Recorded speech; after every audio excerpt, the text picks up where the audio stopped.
Hello everyone, जय हिंद। आज की इस वीडियो में हम मौलिक अधिकार से संबंधित महत्वपूर्ण क्वेश्चन कवर करेंगे, जो कि पहले भी एग्ज़ाम में कई बार पूछे गए हैं और आने वाले परीक्षाओं में पूछे जाने की संभावना है। तो हम उन्हीं क्वेश्चन को डिस्कस करेंगे जो कि परीक्षाओं की दृष्टि से काफ़ी महत्वपूर्ण है। तो चलिए शुरू करते हैं। पहला क्वेश्चन है, संविधान में मौलिक अधिकार को किस देश के संविधान से लिया गया है? यानी भारत में जो मौलिक अधिकार वर्णित हैं उन्हें किस देश के संविधान से लिया गया है? तो उन्हें अमेरिका के संविधान से लिया गया है। अगला क्वेश्चन है, संविधान के किस भाग में मौलिक अधिकार का वर्णन है? तो इसका राइट आंसर है भाग 3 में मौलिक अधिकार का वर्णन है। अगला क्वेश्चन है, संविधान के किस अनुच्छेद में मौलिक अधिकार का वर्णन है? तो किस अनुच्छेद में है? अनुच्छेद 12 से 35 में, यानी संविधान के भाग 3 के अनुच्छेद 12 से 35 में इनका वर्णन है। अगला क्वेश्चन है, संविधान के किस भाग को भारत का मैग्ना कार्टा की संज्ञा दी जाती है? तो किसको दी जाती है? भाग 3 को ही भारत का मैग्ना कार्टा कहा जाता है। अब मैग्ना कार्टा क्या होता है, थोड़ी इसे भी हम डिस्कस कर लेते हैं। तो जो मैग्ना कार्टा है, ये अधिकारों का वह प्रपत्र है जिसे इंग्लैंड के किंग जॉन द्वारा 1215 में सामंतों के दबाव में जारी किया गया, और यह नागरिकों के मूल अधिकारों से संबंधित पहला लिखित प्रपत्र था। यानी जो मैग्ना कार्टा है, जो मैग्ना कार्टा नामक प्रपत्र है, इसे किनके द्वारा? तो किंग जॉन के द्वारा दिया गया था। और जो किंग जॉन है ये इंग्लैंड के रहने वाले थे, और कब दिया गया? तो 1215 में दिया गया था, और सामंतों के दबाव, यानी वहाँ सामंतों का शासन था और उनके दबाव में दिया गया था। तो मैग्ना कार्टा प्रपत्र है एक। अगला क्वेश्चन है, मूल रूप से संविधान ने कितने मौलिक अधिकार प्रदान किए थे? तो मूल रूप से संविधान में कितने मौलिक अधिकार थे? 7 मौलिक अधिकार प्रदान किए गए थे मूल रूप से संविधान में। और यदि हम बात करें वर्तमान में कितने संविधान हैं, तो वर्तमान में 6 मूल अधिकार हैं। यहाँ ये वाला क्वेश्चन, तो मूल रूप से कितने अधिकार प्रदान किए गए थे? तो 7 प्रदान किए गए थे, और वर्तमान में 6 प्रदान किए गए हैं। आइए हम इनको देख लेते हैं, वर्तमान में कितने। तो वर्तमान में 6 मूल अधिकार प्रदान किए गए हैं। पहला है समता का अधिकार। समता का अधिकार कितने अनुच्छेद में है? तो अनुच्छेद 14 से 18 में वर्णित है। दूसरा है स्वतंत्रता का अधिकार, तो ये अनुच्छेद 19 से 22 में वर्णित है। तीसरा है शोषण के विरुद्ध अधिकार, ये अनुच्छेद 23 से 24 में वर्णित है। चौथा है धर्म की स्वतंत्रता का अधिकार, अनुच्छेद 25 से 28 में वर्णित है। पांचवा है संस्कृति और शिक्षा संबंधी अधिकार, तो ये अनुच्छेद 29 और 30 में वर्णित है। जो छठवां था, पहले छठवां संपत्ति का अधिकार था, और 7वां संवैधानिक उपचारों का अधिकार था। तो जो छठवां संपत्ति का अधिकार था उसे कानूनी अधिकार बना दिया गया है, मौलिक अधिकार से हटा करके। तो छठवां क्या है? संवैधानिक उपचारों का अधिकार, अनुच्छेद 32 है। अनुच्छेद 32 में संवैधानिक उपचारों का अधिकार वर्णित है। जो संपत्ति का अधिकार था, संपत्ति का अधिकार, उसका वर्णन अनुच्छेद 31 में रहा है। अनुच्छेद 31 में संपत्ति के अधिकारों का वर्णन था, और जिसे वर्तमान में भाग 12 के अनुच्छेद 300 का के तहत कानूनी अधिकार के रूप में वर्णित किया गया है। अगला क्वेश्चन देख लेते हैं। अगला क्वेश्चन है, संपत्ति के अधिकार को किस संविधान संशोधन द्वारा मौलिक अधिकारों की सूची से हटा दिया गया है? तो इसे 44वें संविधान संशोधन 1978 द्वारा हटाया गया था। अगला क्वेश्चन है, वर्तमान में संपत्ति के अधिकार का वर्णन संविधान के किस भाग में है? तो संविधान के भाग 12 में। और अनुच्छेद की बात करें तो अनुच्छेद जो है 300 का के तहत, या 300 ए आपको कहीं मिलेगा, के तहत वर्णित है। अगला क्वेश्चन है समता का अधिकार का वर्णन किस अनुच्छेद में है? तो इसका राइट आंसर है अनुच्छेद 14 से 18। समता का अधिकार का वर्णन अनुच्छेद 14 से 18 में है, हमने पहले भी आपको वहाँ बताया है। अगला क्वेश्चन है संविधान के अनुच्छेद 14 में किसका वर्णन है? यदि ऑप्शन की बात करें तो विधि के समक्ष समता, लोक नियोजन या अस्पृश्यता का अंत या धर्म मूल वंश लिंग। तो इसका राइट आंसर होगा विधि के समक्ष समता का वर्णन है अनुच्छेद 14 में। जो लोक नियोजन के अवसर की समता है इसका वर्णन है अनुच्छेद 15 में। अस्पृश्यता का अंत अनुच्छेद 17 से संबंधित है। धर्म मूल वंश लिंग ये अनुच्छेद 16 में है। अगला क्वेश्चन है प्राण एवं दैहिक स्वतंत्रता का वर्णन किस अनुच्छेद में है? तो इसका राइट आंसर अनुच्छेद 21 में। अगला क्वेश्चन है संविधान के अनुच्छेद 17 का संबंध किससे है? तो इसका राइट आंसर है अस्पृश्यता का अंत से है। आइए इनका डिटेल देख लेते हैं कि किन में किन का वर्णन है। तो यदि समता के अधिकार की बात करें तो समता का अधिकार जो है तो अनुच्छेद 14 से 18 में वर्णित है। तो अनुच्छेद 14 में पहला नंबर में क्या वर्णन है? अनुच्छेद 14 में है विधि के समक्ष समता एवं विधियों का समान संरक्षण, अनुच्छेद 14 में वर्णित है। अगले पॉइंट में धर्म मूल वंश और जन्म स्थान के आधार पर विभेद अनुच्छेद 15 में वर्णित है।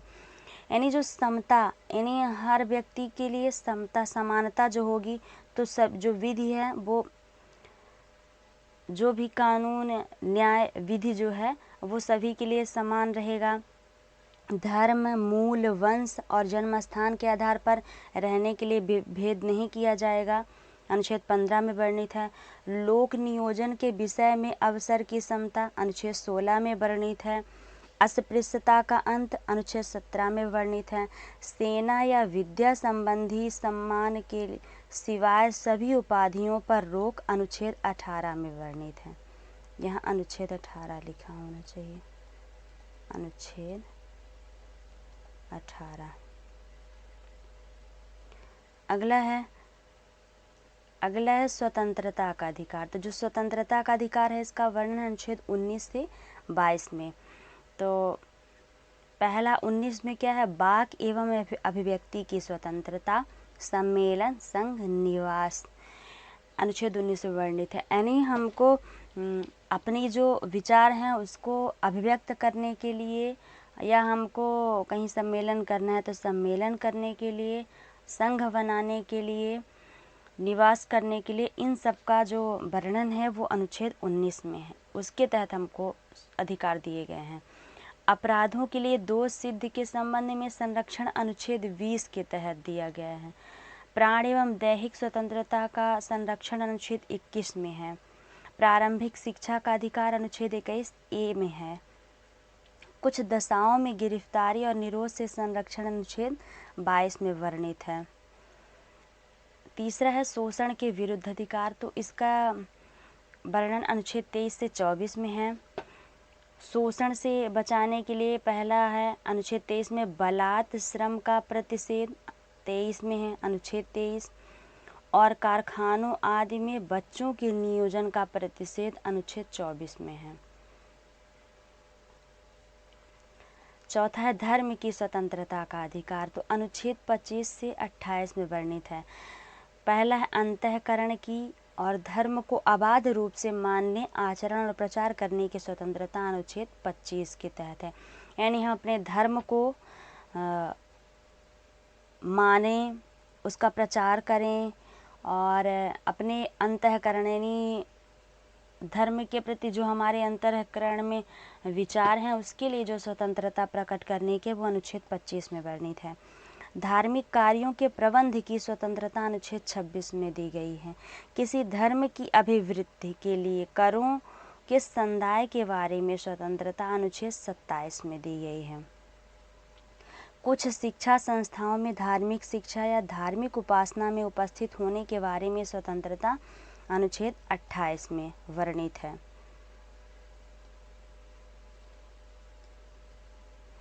अगला है संस्कृति और शिक्षा संबंधी अधिकार, अनुच्छेद 29 और 30 में वर्णित हैं। अल्पसंख्यकों की भाषा, लिपि और संस्कृति की सुरक्षा, अनुच्छेद 29 में वर्णित है। शिक्षा संस्थाओं की स्थापना और प्रशासन करने का अल्पसंख्यक वर्गों का अधिकार, अनुच्छेद 30 में वर्णित है। संवैधानिक उपचारों का अधिकार, अनुच्छेद 32 में वर्णित है। मूल अधिकारों को प्रवर्तित कराने के लिए उच्चतम न्यायालय जाने का अधिकार है। इसमें शामिल याचिकाएं हैं बंदी प्रत्यक्षीकरण, परमादेश, प्रतिषेध, उत्प्रेषण, अधिकार परीक्षा, अनुच्छेद 32। ये सब अनुच्छेद 32 में वर्णित हैं। अगला क्वेश्चन है संविधान में मौलिक अधिकार की प्रकृति कैसी है। ऑप्शन में दिया है, पहला है कि न्यायोचित है, दूसरा गैर न्यायोचित है, तीसरा लोकप्रिय है, चौथा इनमें से कोई नहीं। तो इसका राइट आंसर है न्यायोचित है। मूल अधिकारों की प्रकृति न्यायोचित है। अगला है भारतीय संविधान में वर्णित मौलिक अधिकार प्रदान किए गए हैं भारतीय नागरिकों को कि विदेशियों को, कि भारतीय और विदेशियों दोनों को, कि इनमें से कोई नहीं। तो भारतीयों और विदेशी दोनों नागरिकों को प्रदान किए गए हैं। अगला क्वेश्चन है भारतीय संविधान में वर्णित वे मौलिक अधिकार जो केवल भारतीय नागरिकों को प्रदान किए गए हैं। पहला है धर्म, मूल, वंश, लिंग, जाति, जन्म स्थान के आधार पर रहने के लिए, लोक नियोजन के विषय में अवसर की समता, विचार अभिव्यक्ति, शांतिपूर्ण सम्मेलन की स्वतंत्रता। ये उपयुक्त सभी, ये तीनों जो है तो केवल भारतीय नागरिकों को प्रदान किए गए हैं, विदेशियों को नहीं।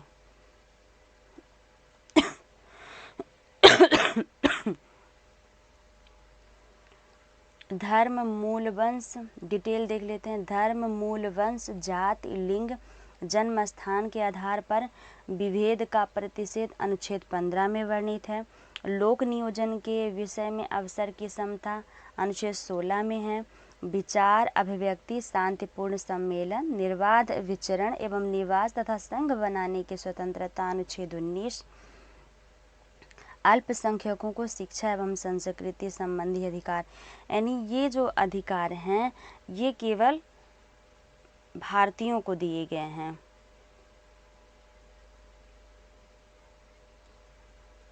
ये केवल भारतीयों को दिए गए अधिकार हैं। इसमें देख लेते हैं नागरिकों एवं विदेशियों दोनों को दिए गए अधिकार कौन कौन से हैं। शत्रु देश के लोगों को छोड़ के तो नागरिकों एवं विदेशियों को दिए गए विधि के समक्ष समता एवं विधियों का समान संरक्षण दिया गया है। अपराधों के लिए दोष सिद्धि के संबंध में अनुच्छेद जो 20 है उसका है। प्राण एवं दैहिक स्वतंत्रता का संरक्षण के बारे में अधिकार दिया गया है। प्रारंभिक शिक्षा का अधिकार प्रदान किया गया है। कुछ दशाओं में गिरफ्तारी और निरोध से संरक्षण भी प्रदान किया गया है।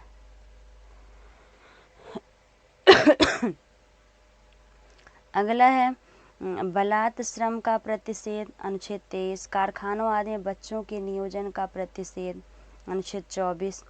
अंतःकरण की और धर्म को अबाध रूप से मानने, आचरण और प्रचार करने की स्वतंत्रता, अनुच्छेद 25। धार्मिक कार्यों के प्रबंध की स्वतंत्रता, अनुच्छेद 26। किसी धर्म की अभिवृद्धि के लिए करों के संदाय के बारे में स्वतंत्रता, अनुच्छेद 27। कुछ शिक्षा संस्थाओं में धार्मिक शिक्षा या धार्मिक उपासना संबंधित होने के बारे में स्वतंत्रता, अनुच्छेद 28 में वर्णित है। तो इस तरीके से मौलिक अधिकार कंप्लीट हुआ। Thank you, thanks for watching my videos. आशा है कि ये वीडियो आपके लिए काफ़ी हेल्पफुल होगी और आप वीडियो को पूरा ज़रूर देखेंगे। Thank you.